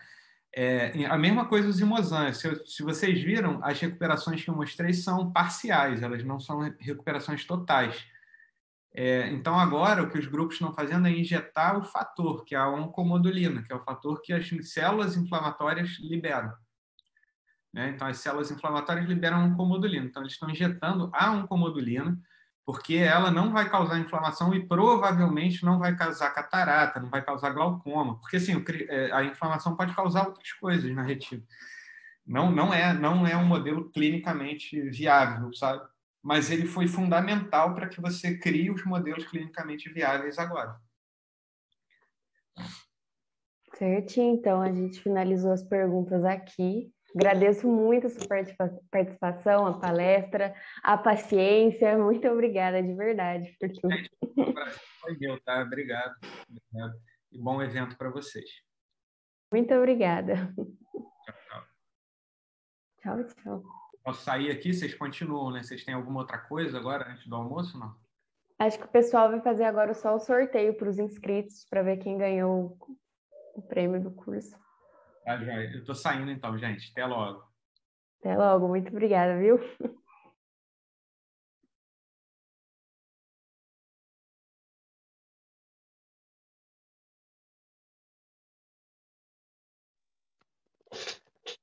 Bom, gente, agora a gente vai fazer o sorteio.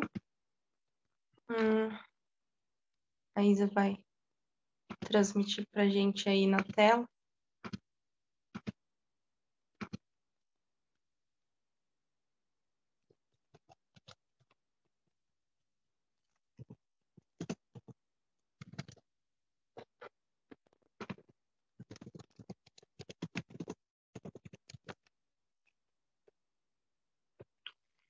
Então, o sorteio de hoje, nessa palestra, vai ser 2 vagas para o curso do biólogo e empreendedor Fabiano Soares.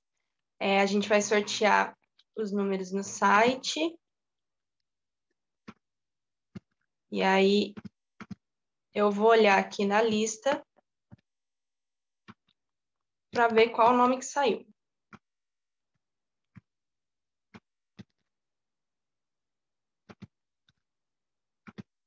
Isa, se você quiser botar no site para a gente fazer.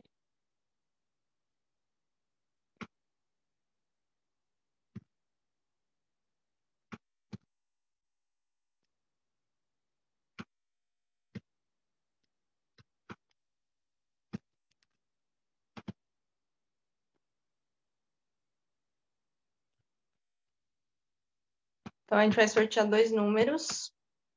Vamos ver.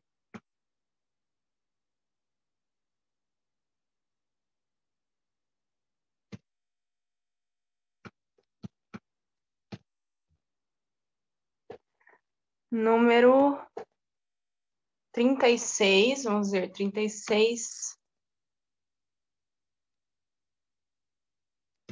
Ricardo Aldérico Foles Fernandes. Ricardo, você está aqui com a gente?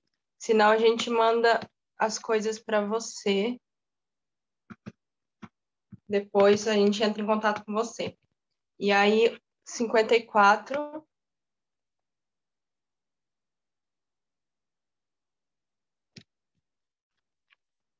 Ana Kívia Arcanjo Bezerra de Oliveira.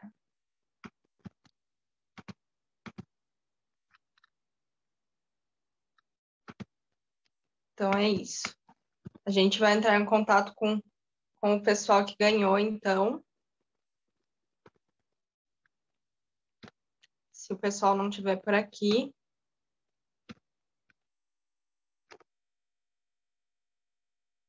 E aí, aguardem os próximos sorteios. Fiquem tranquilos que vai ter mais. Tá bom? Acho que é isso, gente. Muito obrigada pela presença de vocês. Desculpa novamente pelo transtorno e até daqui a pouco, né? Muito obrigada, gente. Lembrando que a palestra vai ficar disponível para quem não conseguiu ver e a gente vai dar a presença para vocês, certificar tudo certinho, caso do imprevisto. Então, fiquem tranquilos que quem não conseguiu estar aqui presente vai conseguir ver